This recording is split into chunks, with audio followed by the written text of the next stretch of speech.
بسم الله الرحمن الرحيم. الحمد لله رب العالمين، والصلاة والسلام على خير خلق الله محمد وعلى آله وأصحابه الكرام وتابعيهم بإحسان إلى يوم الدين. ربنا أرنا الحق حقا وارزقنا اتباعه، وأرنا الباطل باطلا وارزقنا اجتنابه. ربنا آتنا في الدنيا حسنة وفي الآخرة حسنة وقنا عذاب النار. بەڕێزان و خۆشەویستانم، لە سەرەتای ئەم دەرسانەوە کە دەستمان پێ کرد کۆمەڵی هاوڵی پێغەمبەری خوامان صلی الله عليه و آله وسلم باس کرد. یەکێک لەو هاوڵانەیە کە باسمان کرد لە شەشەم وتارە، لە حەوتەم وتارە باسی زوبەیری کوڕی عەواممان کرد. زوبەیری کوڕی عەوام یەکێکە لەو هاوڵە بەڕێزانەی کە عائیلەکەی عائیلەیەکی زۆر گەورە و مرەتەبە و خۆشی زۆر خزمەتکاری پێغەمبەری خوای کردووە صلی الله عليه و آله وسلم. ئەمڕۆ حەزم کرد لە خزمەتانە باسی یەکێک لە ئافرەتەکان کەم کە خێزانی زوبەیری کوڕی عەوامە، کە بریتیە لە ئەسمای کچی ئیمامی ئەبوبەکر، عائیلەی ئیمامی ئەبوبەکر، عائیلەی زوبەیر، عائیلەی ئەسما با بڵێن زۆر گەورەیە. ئەسما خۆی سەحابیەیە، باوکی سەحابیە، باپیری سەحابیە، مێردەکەی سەحابیە، کوڕەکانی و ئەولادەکانی و هەمووی سەحابین، دەور گیراوە هەمووی بە سەحابی و سەحابیات. ئەسمای کچی ئەبوبەکری سیدیق، ئیمامی ئەبوبەکر چەند خێزانێکی هەبوو. یەکێک لە خێزانەکان بریتی بووە لە قەتیلەی کچی عەبدولعوزا کە زۆر درەنگ ئیمانی هێنا، موسڵمان بوو. ئەسما لەو ئافرەتە لەدایک بووە. سێ برای هەیە: عەبدوڵڵا، عەبدوڕەحمان لەگەڵ موحەممەد. عەبدوڵڵا برای دایک و باوکی خۆیەتی، ئەوانی تر برای دایک و باوکی خۆی نین. دوو خوشکی هەن بریتین لە عائیشە و ئوم کەلثوم. ئوم کەلثوم لە دوای پێغەمبەری خوا صلی الله عليه وسلم لەدایک بووە، ئەوانیش دایکیان یەک نییە، لە دایکی ترن. واتە تەنها برایەکی دایک و باوکی هەیە کە بریتە لە عەبدوڵڵای کوڕی ئیمامی ئەبوبەکری سیدیق ڕەزا و ڕەحمەتی خوای لێ بێ. عەبدوڕەحمانی برای درەنگ مسلمان بوو، لە تا سوڵحی حودەیبیە مسلمان نەبوو. محەممەدی برای ئەسما یەکێکە لەو کەسانەی کە ئیمامی عەلی زۆر زۆری خۆشەویست. طبعاً لعنەتی خوا لە شیعە بێ کە زۆر کات تەفریقە لە بینی ئەصحابە ئەکەن. دیقەت بدەن، ئەمە کچەزای ئیمامی ئەبوبەکری سیدیقە، زۆر زۆر خۆشەویستە لە لای ئیمامی عەلی. حتا ئیمامی عەلی محەممەدی کوڕی ئەبوبەکری سیدیق کە ئەکاتە برای ئەسما کردیە والی میسر، و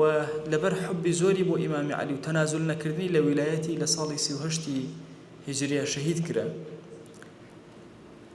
ئەو ئەسمایی کە لە خزمەتی ئەبین ئەمڕۆ لە 27 ساڵ پێش هیجرەتی پێغەمبەری خوا صلی الله عليه وسلم لەدایک بوو. واتە کە هیجرەت ڕوویدا عمری 14 ساڵ. حەڤدەهەمین کەس کە موسڵمان بووە لە ناو مەککە و ناڕەحەتیەکانی مەککەی هەڵبژاردووە بریتیە لە ئەسما. کاتێک کە ئیمامی ئەبوبەکر ڕەزا و ڕەحمەتی خوای لێ بێ هیجرەتەکە لەگەڵ پێغەمبەری خوایە صلی الله عليه و آله وسلم، ئەفەرمێ ئەبوو قوحافە هات. ئەبوو قوحافە کاتە باپیری ئەسما و باوکی ئیمامی ئەبوبەکر،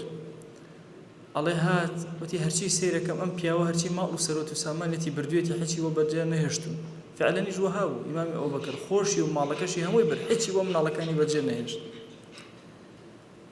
ئەفەرمێ ئەسما، ئەڵێ لەو کاتە ئەبوو قوحافە چاوی زەعیف بوو بوو نەیئەبینی، دواتر ئەبوو قوحافە کوێرە بێ و موسڵمانیش ئەبێ ئیمانە هێنێ لە دوای فەتحی مەککە. ئەڵێ چووم گۆزەیەکم هێنا پڕم کرد لە بەرد و دام پۆشی بە جوانی، خستمە بەردەسی، وتم ئەی باوکە، کەلا یا ئەبەتی، نەخێر وەها نییە ئێمەی بەڕوت و ڕەجاڵی بەجێ هێشت بێ. ئینەهو قەد تەرەکە لەنا خەیڕەن کەثیڕەن، خەیرێکی زۆری بۆ ئێمە بەجێ هێشتووە. ئەڵێ دەستی هێنا بە کوپەکە و هەڵی گرزانی زۆر قورسەوەتی تر ئێوە موحتاجی هیچ شتێک نابن. لێرە ئەمە عولەما ئەفەرموون یەکێک لەبەر ئەوەی ئەسما نەیەویست دەستی مشریکێک بەسەریانەوە هەبێ، فەضڵی بەسەریانەوە هەبێ. دووش ئەفەرموون لەبەر ئەوەی مشرکینی قوڕەیش بزانن مادام شتێکی بەجێ هێشتووە پشتێنی لێ بکەنەوە، گەنام عائیلەیان تەواوە کرد. بزانن ئەبوبەکری سیدیق ماڵەکەی لێرەیەکەوە بۆ ڕەبطی ئەبوبەکری سیدیق بە مەککەوە هێشتا ماوە. کارێکی سیاسیانەی زۆر عەقڵانە بوو کە ئەسما کردی. ئەفەرمێ لە دوای ئەمەوە ئێوارە وەختەیەک ڕاکشاوم زۆر ماندوو بوو بە توندی لە دەرگا درا کە چوم دەرگام کردەوە سێرەکەم کۆمەڵە لە مشکینە قوڕەش هاتوون لەسەر سەریشان ئەوە جەهل ئەڵێ کاتێک کە هاتوتی باوکت لەکوێ ئەینە ئەبووکی ئەڵێ وتم نازانم لەکوێ ئەڵێ ئەیزانێکە من ئەزانم زلەیەکی لێدام ئەو گوارەی لە گوێما بوو قرتا ئەوەندە بە توندی لێدام ئەفەرمێ کەوتم و ئەوان ڕۆشتن پێغەمبەری خوا صلی الله عليه وسلم مەهامی تەوزیع کردو و زۆر بەوردی لە کاتی هیجرەتە یەکێک لە مهمەکان کە بە ئەسما درابوو ئەبێ خواردن بگەێنە بە پێغەمبەری خوا صلی الله عليه وسلم لەگەڵ سەیدنا ئەبوبەکر ئەفەرمێ سەفرەیەکم حازر کرد طبعا سەفرە لە زمانی عەرەبیە بە زۆر شتە ئەوترێ بۆ خواردانە ئەوترێ کە لەسەر سفرەی خۆمەندانە کەسە پێڵێن سفرە بەو کەلوپەلانە ئەوترێ کە کۆ ئەکرێتەوە بەو تورەکەی ئەوترێ کە کەلوپەلی تێکرێ بۆ سەفەر بە هەمویان ئەوترێ ئەفەرمێ سەفرەیەکم حازر کردبوو واتە شتێکم حازر کرده بوو کە کەلوپەلی سەفەری تێ بکەم ئەڵێ کە سێرم کرد بەنی نییە بیبەستم بەچی بیبەستم شتێنەکەی خۆم هێنا کردم بە دوولەتەوە لەتێکی ئەوم پێبەست و دام بەشانمەوە بەستم بە کۆڵمەوە وردەوردە بۆ لای پێغەمبەری خوا صلی الله عليه وسلم بەشەکەی تریشم کردەوە پشتێن ئەفەرمێ کاتێک گەیشتمە خزمەت خۆشەویستمان کە سەیری دەمی ئەم سەفرەیە کرد کە بە هەمان نطاقی خۆی بە هەمان پشتێنی ئەسما بەسراوە فەرمووی تۆ ذات النطاقینی تۆ خاوەنی دوو پشتێنەکەی اینجا پێغەمبەری خوا صلی الله عليه و آله وسلم ڕووی تێ کرد وتی ئەی ئەسما أبدلك الله بنطاقك هذا نطاقين في الجنة تۆ لێرە یەک پشتێنت هەبوو کردە بە دوولەتەوە خوا جەل جەلاوه لە بەهەشتا دوو پشتێنت ئەدات ئیتر بەهۆی ئەمەوە ئەم ئافرەتە ناوبانگی دەرکرد بە ذات النطاقین ئەم ئافرەتە بەڕێزە کۆمەڵە صفاتی زۆر تایبەتی یەکێک لە صفاتە زۆر گرنگەکانی عەبدوڵڵای کوڕی بۆمان نەگەڕێتەوە عەبدوڵڵای کوڕی زوبەیر أفرمي ما رأيت امرأة قط أجود من عائشة وأسماء حج أفرتك من نبينا بأنداز عائشة وأسماء سخيبا زور سخيبون هردو كان أفرمي دايك من عائشة شتي كو أكرده وكلاي كو أبو إن جاي بخشي بلام أما أسماء فلا تدخر شيئا هل هيتي شي كونا أكرده هل الروا يبخشي نيهج نزيكي كيرته بينما أسماء لعائليك زور دولة من ده بەڵام زۆر بە فەقیری ژیان بەسەر ئەوە طبعا هەندێک حاڵات هەیە لە حیاتی ئینسانە تێپەڕ ئەبێ لەم سیرای ئەمە زۆر ئیسفادەی لێ ئەکرد یعنی بیرکرد ئەبوبەکری سیدیق چەند دەوڵەمەندە چەند ئەم مناڵانە بە دەوڵەمەندی عائیلەیەکی چەند مەرمووقن لە پێش هیجرەتە ئیمامی ئەبوبەکر زوبەیری کوڕی عەوام باوێن کات یەکێکە لە سەحابیە بەڕێزەکان ئەسمائی ئەداتی طەبیعەتی زوبەیر زۆر ڕەقوتونە وزور شديد وبغيرة هیشتێکی بچووک لە ئەسما قبول ناکە کاتێک کە شو ئەکابم ئەفەرمێ هەمیشە ئەسما یەکێک لە کێشەکانی بوو ئەترسا لە غیرەتی غیرە ئەکرد بەرامبەری نەی ئەتوانی جوڵە و حەرەکەیە بکە زۆر لەوە ئەترسا ئەفەرمێ کەوتمە ناو ناڕەحەتێکی زۆرەوە ئەبوایە ئەسپەکەیم چارەسەر کردایە و تەرتیب کردایە و عەلەفم بدایەتی و خزمەتم کردایە و ئاوم بدایەتی و حازرم کردایە بۆ جیهاد و جەنگ ئەبوایە خۆم بڕۆشتمایە بە کۆڵ و بە ئەوە بە ناڕەحەتی ئاوم بهێنایە ئەبوایە نانم بکردایە نەمەزانی نانەکە بکەم هەویرەکە بەدەستمەوە شلە بووەوە کۆمەڵی دراوسێ لە ئەنسارەوە ئاهاتن خزمەتیان ئەکرد ئەفەرمێ باخێکی هەبوو 3 فەرسەخ دوور بوو هەر فەرسەخێک نزیکەی 5 کیلۆمەتر یعنی 15 کیلۆمەتر ئەڵێ هەموو ڕۆژە چەند جارێ ئەو 15 کیلۆمەتر بۆیە بچوومایەتە باخەکەی ئەو دەنکە خورما و ئەو خورمانەی کە پیسەڵە بوون کەوتمەخوا هەمووی کۆ بکەم و بێنەوە بۆ ئەسپەکەی زۆر ماندوو ئەبووم ئەم خستە سەرسەرم ئەم هێنایەوە ئەڵێ جارێکیان پێغەمبەری خوا صلی الله عليه و آله وسلم لە ڕێیا منی بینی بەسەر سەرمەوە کۆمەڵە خورمای زۆرم هەڵگرتووە فەرمووی ئخ بە وشترەکەی یەخیدادا فەرمووی ئەسما وەرە سەرکەوە با بتگەێنمەوە تاوان پێغەمبەری خوا صلی الله عليه و آله وسلم زۆر سادە مامەڵەی کردو ئەفەرمێ زۆر شەرمم کرد ویستم سەرکەوم لەگەڵ چکە زۆر مانووبووم بیرم لە غیرەتی زوبەیر کردەوە وەڵڵاهی نەموێرا سەرکەم ئەڵێ هاتمە وتم وەڵڵاهی ئەی زوبەیر شتێکی ئاوا ڕوویدا هەرچیم کرد لەبەر غیرەتی تۆ هەموێرە فەرمی وەڵاهی ئەو دەنکە خورمانەی کە ئێغێتە سەرسەر بەلای منەوە زۆر قورستر بوو لەوەی کە لەگەڵ یا سەرکەوی ئەوەندە پێی ناڕەحەتم بەڵام چاریشم نییە هیچ شتێکم بەدەستەوە نییە ئەڵێ ئیمامی ئەوبەکر زۆر بەزەی پێ هاتەوە زوبەیریش تەبیعەتی زۆر توندە هیچ شتێکی ناوێ ئەڵێ ڕۆژێک غوڵامێکی نارد بە خزمەتکار داوای کرد ئەم غوڵامە هیچ ئیشە ناکات تەنها ئەوەندەیە یەت ئەسپەکەی زوبەر ئامادە ئەکات و حازرەکە هەچی تر ناکات اینجا زوبەیر قبوڵی کرد کە ئەو ئەسپە لەلای ئەو بێت و ئەو غوڵامە لەلای ئەو بێت و کاری ئەسپەکەی بۆ جێبەجێ بکە ئەسما ئەڵێ وەڵاهی ئەم خادمێ بۆ ناردم ئیتر ئیسراحەتم کرد ئەوەندە ماندوو بووم ئەوەندە ناڕەحەت بووم ئەوەندە بە زەحمەت ژیانم ئەگوزەرە طبعا کاتێک کە هیجرەتەکە بەرەو مەدینە ئەسما حاملەیە و زۆریش ناڕەحەتە هیجرەت بەنسبەتی ئەو پێغەمبەری خوا صلی الله عليه وسلم کە هیجرەتی کردو بۆ ناو مەدینە یەهودەکان دعایەکیان بڵاو کردەوە وتیان سحرمان کردووە لەو هاوڵانەی کە هاتوون مهاجرین کەسیان مناڵیان ناوێ فعلا مناڵیان ناوێ مناڵ تەخیر بوو هەندێک جار ئیمتیحانات هەیە اینجا یەهودەکان زۆر دڵخۆش بوون بە وتیان تازە تەواو هەموویان فەوتان هەموویان ئەبتەر ئەبن بێوەچە ئەبن ئێرەیان پێ ناکەوێت سحرمان لێ کردوون هەموو هاوڵان ئەترسان بێتاقەت بوون مهاجرین زۆر ناڕەحەت بوون مهاجرات ناڕەحەت بوون وردە وردە ئەسما بە حەملی خۆیەوە خۆی گەیانە ناو مەدینە لە ناو مەدینە چەند ڕۆژێک مایەوە عەبدوڵڵا لەدایک بوو کە عەبدوڵڵا لەدایک بوو هاوڵان زۆر دڵخۆش ئەفەرمی خستمە ناو پارچە پەڕۆیەک و هێنام بۆ خزمەتی پێغەمبەری خوا صلی الله عليه وسلم ئەفەرمی هەندێک خورمای لە دەمیا جووی خستە ناو دەمی عەبدوڵڵا و دوعای بەرەکەتی بۆ کرد ئەفەرمی یایە دەستی باوکم ئەبوبەکر وتی بانگ بدە بە گوێکانیە طبعا مەسەلەی بانگدان بە گوێ مناڵە لەناو مەزاهیبە اختلاف هەیە مەذهبی ئیمامی شافعی مەذهبی ئیمامی ئەحمەد مەذهبی ئیمام ئەبوو حەنیفە هەر سێکیان پێیان وایە سنەتە کە بانگ بدرێ بە گوێی ڕاست و قامت بکرێ بە گوێی چەپی منداڵ کاتێک کە لە دایک ئەبێ واتە لای ئێمە زۆر کات لە حوتەم ڕۆژە ئەم بانگە ئەدرێەوە هەڵەیەکە کراوە چونکە حکمەتیە چییە یەکەمین دەنگبۆی گوێی لێ ئەبێ بانگی خوا بێ بەرەکەتی بانگ بەرەکەتی قامت بەسەریا دابارێ ئەفەرمێ ئیمامی ئەوبەکریش گرتی ئەم بانگەی دا بە گوێ طبعا لە مەذهبی مالیکە کەڕاهەتی هەیە بانگدان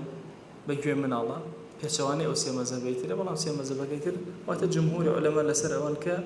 بانگ بدرێ بە گوێ ڕاستە و قامەتیش بکرێ بە گوێ چەپ ئەفەرمێ ئیمامی ئەوبەکر بانگی دا بە گوێ و مناڵەکەیان دامەوە هەموو هاوڵان و یەهود هاتوون سێری عەبدوڵڵا کرد بزان ڕاستە یەهودیەکان هاتوون بزان ڕاستە و ئەسحابی زۆر دڵخۆش بوون بەمە ئەفەرمێ فەڕەحێکی زۆر گەورە لە ناو مەدینە دروست بوو ئەسما مشکلەی زۆر بوو لەگەڵ زوبەیری کوڕی عەوام بەردەوام لە ململانەیە بوو عوروەی کوڕی عەبدوڵڵای کوڕی منذیری کوڕی کچەکانی هەموو لەدایک بوون جار بەجار کێشەکانی زیاترە بوو لەبەرەوەی زوبەیر زۆر تون بوو تەبیعەتی ئەفەرمێ ئەوەندە زۆرم بۆ هات جارێکیان چوون بۆ لای باوکم شکاتم کرد وەڵڵاهی ئەی باوکە زوبەیر تەواو ناڕەحەتی کرد بیرکەنەوە پیاوێکی دەوڵەمەند دەستی ڕاستی پێغەمبەری خوا صلی الله عليه وسلم چه ئامۆژگارێکی ئەم کچەی ئەکە ئەڵێ یا بونەیەت اصبری هۆ کچەکەم صبر قرأ فإن المرأة إذا كان لها زوج صالح أجر آفرتك بياوك صالحي هبه ثم مات عنها فلم تزوج بعده أو بياو بمريت أم بدواء أو شونكات وهرب منته جمع بينهما في الجنة قال بهشت أجنو بيكثر أم كيشو مشاكل نامن أو شديدي أو تندي زبير قبولك أفرمي قبولي كرد منال قوربون طبعا كمنال قوربون التداخلات لبين جنومير لدز بيئك مثلا لكردواري خومنا على بهي شوازنا بتداخل كده بين جنومير ده أفرمي الرجل كان زبير لأسماء أداء أسماء هواري كل عبد الله كري طبعا زبير كري عوام لە گەنجیە زۆر پاڵەوانێکی سێر بوو. عەبدوڵڵا ئەڵێ چوو بووە سەر خۆی، حتا جارێکیان بیستی عمری 12 ساڵ لە ڕوایەتێکە 8 ساڵ بیستی کە پێغەمبەری خوا صلی الله عليه وسلم شەهید کراوە، شمشێرەکەی هەڵکێشا و ڕۆشت. ئەڵێن ئەوەل من سەل السەیف فی الئیسلام، یەکەم کە شمشێری هەڵکێشا لە ئیسلامە زوبەیر بوو. تەمان عەبدوڵڵا شەها تازە پێ ئەگا، دایکی هاواری لێ کرد. ئەڵێ عەبدوڵڵا چوو بە دەم دایکیەوە فەئەقبەلە ئیلەیها، زوبەیریش سێری کرد عەبدوڵڵا هات، یەکسەر ڕووی کردە عەبدوڵڵا وتی ئین دەخەلتە فەئوموکی طالیق، ئەگەر بێتە ژوورەوە بۆ لای دایکت تەلاقی کەوتت. ئەڵێ عەبدوڵڵا گوێ نەدای هەر چوە ژوورە، وتی ئەی گەڕێم بیکوژی، وەڵڵاهی قەبوڵی ناکەم. وەڵا چوە ژوورە تەلاقی کرد. جیابوونەوە لە یەکتری، کە جیابوونەوە لە یەکتری زوبەیر طبعاً 8 خێزانی هەبوو، لە عمری خۆی 8 خێزانی هێناوە.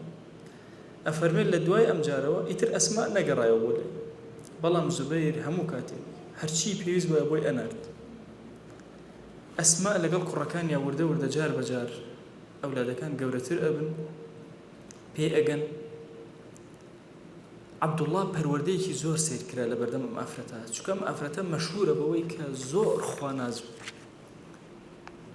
ئەفەرمێ کاتێک کە نەخۆشە کەوت، هەرچی هەبوو لەو مەملوک و عەبدانەی کە هەیبوون و ئیشی بووە کە هەموویانی ئازادەکرد. ئەو دیارە گوناهم کردو، ئەمە بەهۆی گوناهەوە نەخۆش کەوتوم، خوایە سوپاست ئەکەم، عقوبەت داوم لەسەر بڕێ لە گوناهەکانم، لە زۆر گوناهم بوراوی یا ئیلای. ئەسما کەس نەبووکو ئەو ببەخشێ، بەخشندەیەکی زۆر سێر، ئەمەندە فەقیر بە چ حاڵە ژیانە بەریتە سەر ئەوەش بەخشندەیەکی. حتى ئیمامی عومەر لە زەمانی خۆیان کاتێک کە عەطیەی دانا، طبعاً عەطیە بە مانای مەعاشی ئەمڕۆمان دێ، ساڵانە بوو 1000 درەمی دانا بۆ ئەسما. کورە وتیان زۆر زۆرە، ئەسما چکەی 1000 بەرەکەوێ؟ وتی کورە فلسێکی لە نامێنێتەوە، بیدەنێ هەرچەندێکی بەنێتەوە، بەیانی هیچی پێ نەماوە، بیدەنێ با بڕۆ. 1000 درەمیان ئەدایە، ئەڵێ نەئەکردە 3 ڕۆژ 1000 درەمەکە لە ماڵی ئەسما ئەنە ئەم هەمووی ئەبەخشی لە پێناوی خوا.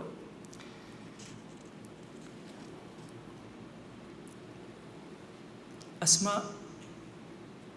خەسڵەتێکی تری زۆر جوانی هەیە لە خەسڵەتەکانی، زۆر حشمەتی هەبوو، زۆر داپۆشراو بووە. لە ئەخیری عمریەوە طبعاً ئەسما لە ناو ئافرەتی سەحابیاتە هیچ کەس نەیە وەخەدە ئەسما عمری درێژ بێت، 100 ساڵی ڕێک ژیاوە، 100 ساڵ. ئەفەرمێ چاوەکانی هەردوو کوێر بوو، منذیری کوڕی چوو لە شامەوە جلێکی جوانی بۆ هێنا، ئەڵێ جلەکان زۆر جوان، ئەڵێ ئاوا دەستی لێ، وتی کوڕم ئەم جلانەم ناوێت،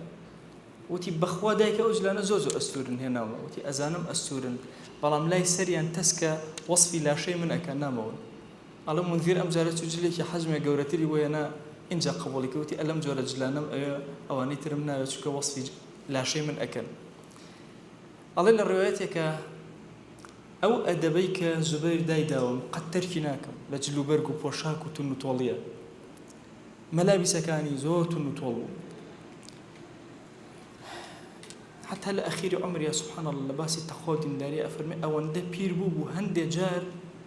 حاڵاتێکی بەسەرە ئەهات ئاگای لە خۆی نەئەمە لە نوێژکردنە. ئەڵێکێ لە ئەولادەکانی دانا بووە ڕۆ لە لێرە دانیشە، پێم بڵێ دوای ئەوە چی بکەم، چونکە لە بیر مەچێتەوە، ئەزانم ئەوە لە نوێژام و لە حوزوری خۆیان، بەس لە بیر مەچێتەوە دوای ئەوە چی ئەەکەم، تۆ پێم بڵێ. ئەڵێ ئیشارەتێکی دام کە ئیشارەتێکی کرد، ئەو لەوە پێ ئەوە بکە. ئەڵێ دەستی ئەکرد بە قورئان خوێندن، قورئان لە بیری ئەچۆ دوای قورئان خوێندن چی بکە، ئەو لەوە پێ کاتی ڕکوعە کە ئیشارەتی ئەکرد، ئەی نازانم چی بکەم، ئەو کاتی ڕکوعتە، اینجا ڕکوعی ئەبرد. ئەڵێ ڕکوعێکی درێژی ئەبرد، ئیشارەتی ئەکرد دوای ڕکوعەکە چی بکەم، ئەو کاتی هەستانەوەی لە ڕکوع ئەتیدالە، کاتی سوژدەتە، هەڵسەرەوە لە سوژدەدە. خۆی دەرکی نوێژەکانی ئیدراکی ئەوەی نەکرد چەند ڕکعاتەکە چەندەکە، نەفەرێکی دانا بۆی لە نوێژەکانی نەکەوێ، زۆر لە عیباداتە تند و تۆڵ. طبعاً یەکێک لەو ئافرەتانەی کە لە جەنگی یەرموکا بەشداری کرد لەگەڵ هاوسەری خۆیە، بریتی بوو لە ئەسما. طبعاً ئەسما زۆر باسی غیرە لە حیاتی ئەوە، زۆر باسی غیرەتی زوبەیرە کرێ بەرامبەر. ئەڵێ وتی وەڵڵاهی ئەی زوبەر، ئەم خێمەیە کە بۆ من نەداناوە، ئەگەر یەکی قاچ بخاتە سەری بەبێ تیری بەرکەوێ لە غیرەی توێ ئەمرێ، هیچی بەر نەکەوتوە هەر ئەمرێ لە ڕێوە. مشرکینیش هەموو ئەویان ئەزانی کەس نزیکی ئەسما ناکەوت چونکە لە غیرەتی زوبەیر زۆر ئەترسان بەرامبەری ئەدنا غەڵەتی قبوڵ نەئەکرد ئەفەرمێ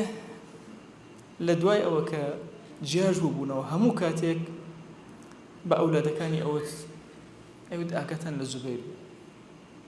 ئێستش کە تەلاقی داوام زوبەیر هەر غیرەی هەیە بەرامبەر هەر تونوە قبول ناکە زۆر شتی پێ قبول ناکرێ ئاگاتان لێبێ مراعاتی حاڵی باوکتان بکەن ئەم ئافرەتە بەڕێزە طبعا عەبدوڵای کوڕی زوبەیر لە دوای یەزیدی کوڕی معاویە خەڵکی مەکە کۆبوونەوە بەیعەتیان دایە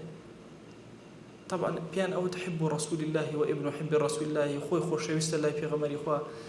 كري خوشويستي في غمر إخوة صلى الله عليه وسلم هندك الروايات بحواري في غمر إخوة صلى الله عليه وسلم باسكري وفي غمر إخوة زور دل خوج وبلدايك بوني كم الله مخصلتي خوشي قيادي هو خلقي مكة كوبنو يكسر بيعتي عن دايك ريان بخليف إلا شامش بيعت درياب عبد الملك كري مروان بو بخليف دو خليفة كوبنو مشاكل دروزو وردە وهاي لهات جنگ كان بچوك بوونەوە عێراقی بەدەسە زۆر شوێنی بەدەسەوە عەبدوڵای کوڕی زوبەیر وردە هاتەوە ناو مەکە لە ناو مەکەش خەڵک پشتیان تێکرد چەند کەسێکی زۆر کەمی لێما بوو هەندە هەتا لە هەندێک ڕوایەتە ئەفەرمێ خێزان و ئەولادەکانی خۆشی ڕایان کرد ئەوەندە شەڕەکە گەرم بوو ئەفەرمێ چوو بۆ لای دایکی نوێژی ئەکرد وەستا تا نوێژەکەی تەواو بوو ئەسمە وتی ئەی دایکە هاتووم بە لای تۆ وتی ڕۆڵە بۆچی هاتووی تی وەڵڵاهی ئەی دایکە هاتووم نازانم چی بکەم هەموو دەوروبەرم چۆڵ بووە ڕەفیق و برادەر هەمووی معظەمی ئەصحابم قەد تەخاذەلوا عنی دوور کەوتونەتەوە لێم نازانم چی بکەم وتی تۆ خۆت باشتر نەفسی خۆت بناسی بۆچی ئەم کارت کرد بۆ قبوڵت کرد خەلیفە ئەگەر لەبەر خوا قبوڵت کردووە بڕۆ لەسەر ڕێگای خۆت بە کەریمی بژی عش کەریمن ومت کەریمن ولا یەأخذکە ئەسیرا نەیەڵی ئەسیر بکرێ بە کەریمی و بەڕێزەوە بژی مردنیشەوە بەڕێزەوە بڕۆ لەسەر کاری خۆت بڕۆ واللهی ئەگەر تۆ لەسەر حەق بی فەمضی لەهو هاوڵەکانە لەسەر چی لەسەر تۆ کوژران ئەبێت تۆش لەسەر ئەو ڕێبازی خۆت بکوژی ئەفەرمی عەبدوڵاش وتی واللهی ئەی دایک واللهی ئەگەر خۆم بە حەق نەزانیایە ئەبەد دەست نەئەبرد و خلافەت و بمە خەلیفەی موسڵمانە دبخوا أي دايك الثقة ومتمانو بمن هبه كوني على ثقة بأن ابنك لم يتعمد إتيان منكر قط بخوا أي دايك أم كريتو بعمدي بحياتي خرابيكي نكرد منكريكي نكردو قناهيكي نكردو تسي أم غيرتك كسب بعمدي لهمو حياة ما أي دايك قناهيكم نكردو ولا عمل بفاحشة قط بخوال لهم حياة ما فاحشيكم نكرو لحكم إخوان لم نداو ليك أمانة خيانة من نكرو والله ظلم يك مسلمان ويك معاهد كافريش بسروني عليه أسماوتي الحمد لله جعلك على ما يحب وأحب سباسي أخوة أكم كتوي خسوة تسرشتك خوي بي خوش ومنش بيم خوش ديتر كرم ما ترسبرو أخوة دايك لشتيك أترسم كمردم لا شكم هالواس نقالطي في بك كرم كم مرة كسر برا لا شكي تشيلي أكري أو تشوزاني تو هقد نبي بسر تي خمي ضلي توما خفتي توما كرم والله أقل لسر صيامي من خفته أبو أخو ما قلنا هيش خفته أبو ناقم برا با شهيد بكري طبعا زبير كوري عبد الله كوري زبير زور بالوانه كي قالوا بدوش مشير جنگي أكرد إيش قالوها والله كمشهورة لتيرة غلطي نأكد نزبيري شو نكرشي عبد الله هر تيره هي وشان ده أيدا لبرامبر وبدوش مشيري جنگي أكد بريت الله عبد الله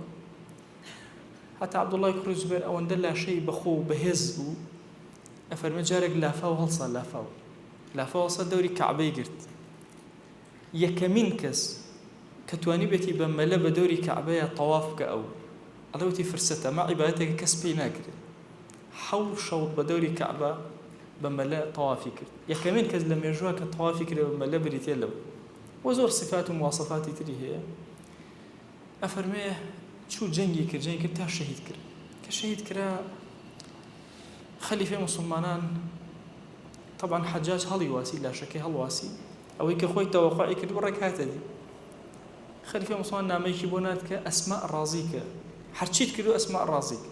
چونکە ئەخیر مهاجرەیەکە ما بێتتر هیچ مهاجرین و مهاجرات نەوە بەس ئەومەوە بۆیە کاتێ وەفاتێکە ئەخیر کەس لە مهاجرین و مهاجرات وەفاتی کردو ئەسما ساڵی 73 کۆچیە جابزان ئەوەندە عمری درێژ ئەفەرمێ کاتێک کە حەجاج خەبەری بۆنان نەچوو بۆ لای دوای حەجاج چوو بۆ لای وتی ئەوە مەوێ لەبەر خاتی تۆ کوڕەکە داگرم و ئەوانە وتی گوێ بگرەی حەجاج من هیچ ئیشێکم بە تۆ نییە والله گوێم لێ بوو پێغەمبەری خوا صلی الله عليه و آله وسلم ئەی فەرموو کەذابێک لەگەڵ کەسێکی مبیرە واتە خوێن ڕێژە لەناو ثەقیفە دەرەکەوە بەخوا کەذابەکەمان بینی بە چاوی خۆمان ئەو بوو مختاری ثەقەفیمان بینی ئەوە کەذابەکە بوو تۆش خوێن ڕێژەکەی ئەوە خوێن ڕێژەکەشم بینی الحەمدولله قسەکەی پێغەمبەری خوا صلی الله عليه وسلم ڕاست دەرچوو ئەفەرمێ حەجاج نەیتوانی یەک کەلیمە جوابی بدات طبعا حەجاج زۆر بەلیغ اللیسان بەس لەگەڵ ئەسما یەک قسەی نەکرد چونکە ئیزانی ئافرەتێکی تەقیە و گەورە و ئەفەرمێ مەیتەکەی داگرت و تەسلیمی کردەوە بە ئەسما ئەفەرمێ بە دەستی خۆی شۆردی عەتر ڕێژی کرد کەفەنی کرد نوێژی لەسەر کرد ناشتی خەڵک کۆبوونەوە لە دەوری ئەفەرمێ زۆر بە ئارامگری و سەبرگری بەڵام غەمێکی زۆر گەورەی خوارد غەمەکەی ئەفەرمون بۆ ئەوە نەبوو کە عەبدوڵای کوڕی ڕۆشت تی وەڵڵاهی غەمەکەم تەنها بۆ ئەوەیە کە خلافەتی مسلمانان تووشی ئەوە بوون کە لە بین یەکترە قتال بکرێ یەکتر لە یەکتری بکوژن غەمی ئەوە خۆمەگەنا غەمی عەبدوڵای کوڕم ناخۆ طبعا 20 شەو لە هەندێک ڕوایەتە 7 شەو لە دوای ئەم وەفاتەی عەبدوڵای کوڕی زوبەیر ئیتر دایکی ئەسما ماڵە ئەوەی ئەکە وەفاتەکە ئەوانەی کە بە دەوریەوە ماون خزم و کەسوکار کۆیان ئەکاتەوە ئەڵێ ئیذا ئەنە متو ئەگەر مردم ئەم جلانەم لەبەرە داکەن و حەنیطونی لاشەکەم بۆن خۆشکەن ولا تجعلوا على كفني حنطا نەکەن بەسەر کفنەکەمەوە بۆن خۆشی لێ بدەن لە کفنەکە بۆنی خۆش نەکەن بەس لاشەی خۆم ولا تتبعوني بنار بە ئاگر و هەڵڵا و هوریا و ئەمانە شوێنم مەکەون لە ساڵی 73 وەفاتەکە ئافرەتێکی تەقیە نەقیە مجاهیدە لە پێناوی خوایە زۆر ماندوو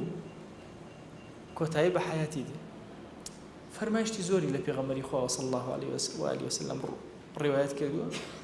ئەو فەرمایشتانێک کە صحیحی بوخاری مسلم هاتوون 53 ڕیوایەتی هەیە کە لە صحیح بوخاری مسلم هاتوون تایبەتی ئەسما یەکێک لە ڕیوایەتەکان کە زۆر مەشهورە ئەفەرمێ دایکم هات بۆلام بۆ مەدینە ئەڵێ دایکم هێشتا موشریکە بوو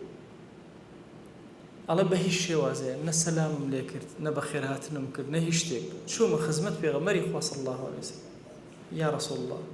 والله ئەوە دایکم هاتووە طبعا هەموو ئەم حاڵتان لە دوای سڵحی حودەیبیە ئیتر موشریکینی قوڕەیش لەبەرەوەی سڵح بوو هاتنە ناو مەدینە ئەمان ئەڕۆژنەوەی ئەعتیادی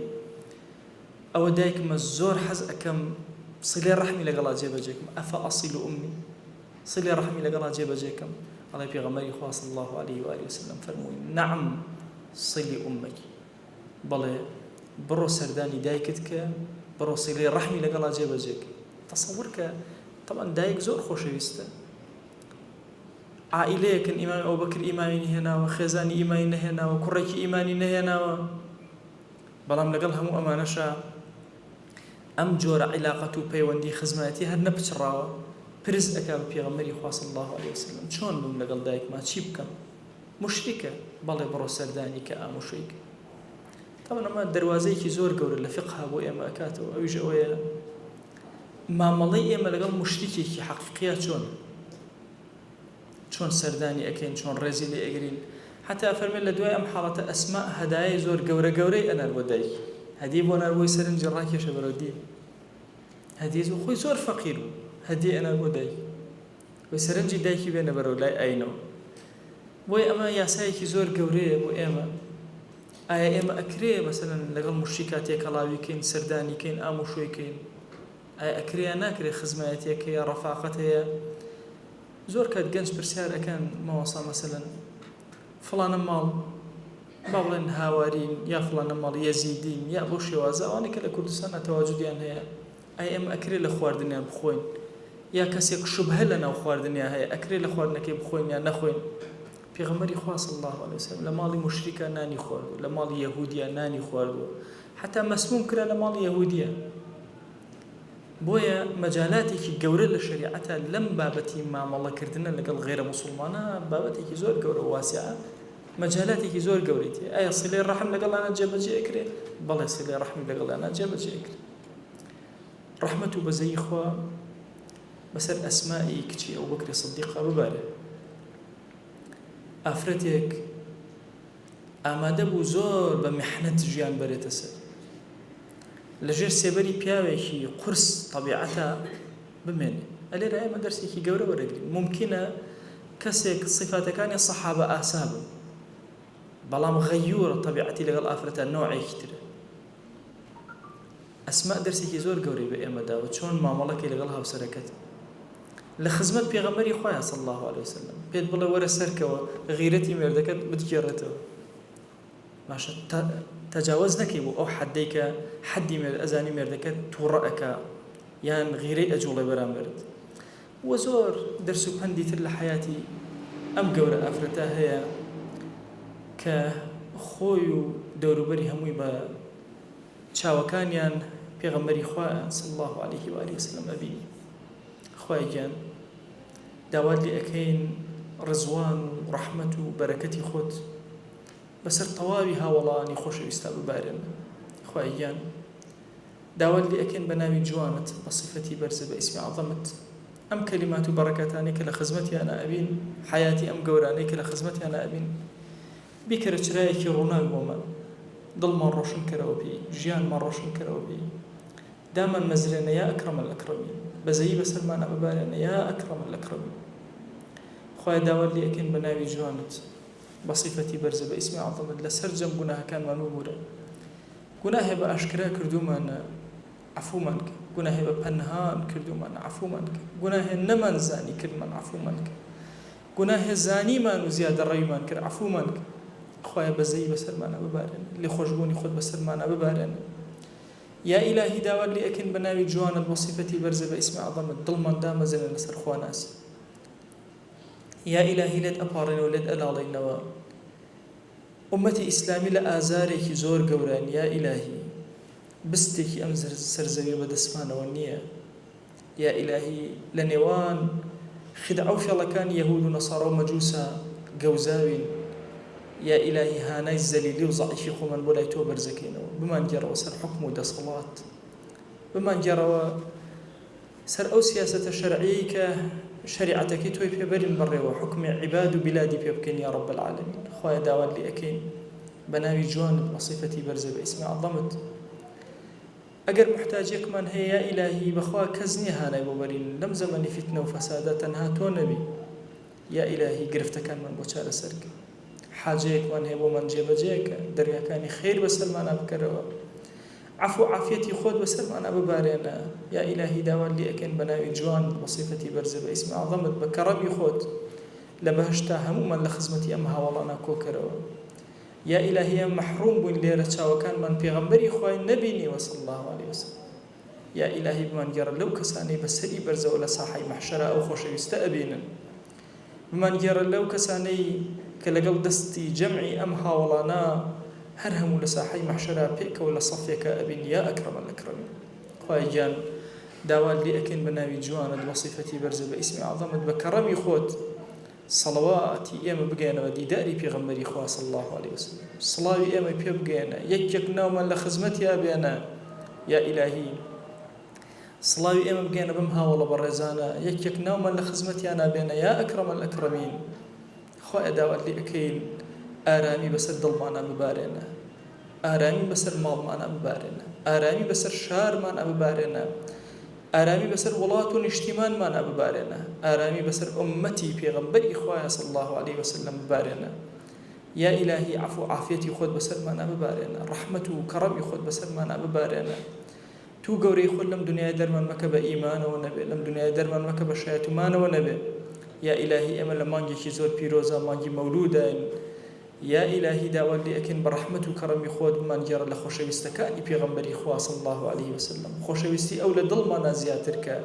ظلما دام زراوك يا أكرم الأكرمين آمين آمين والحمد لله رب العالمين وصلى الله على سيدنا محمد وعلى آله وصحبه وسلم تسليما كثيرا أبدا إلى يوم الدين خواهي قالوا لبناهي من الشيء وجبوري وخالي من قبولك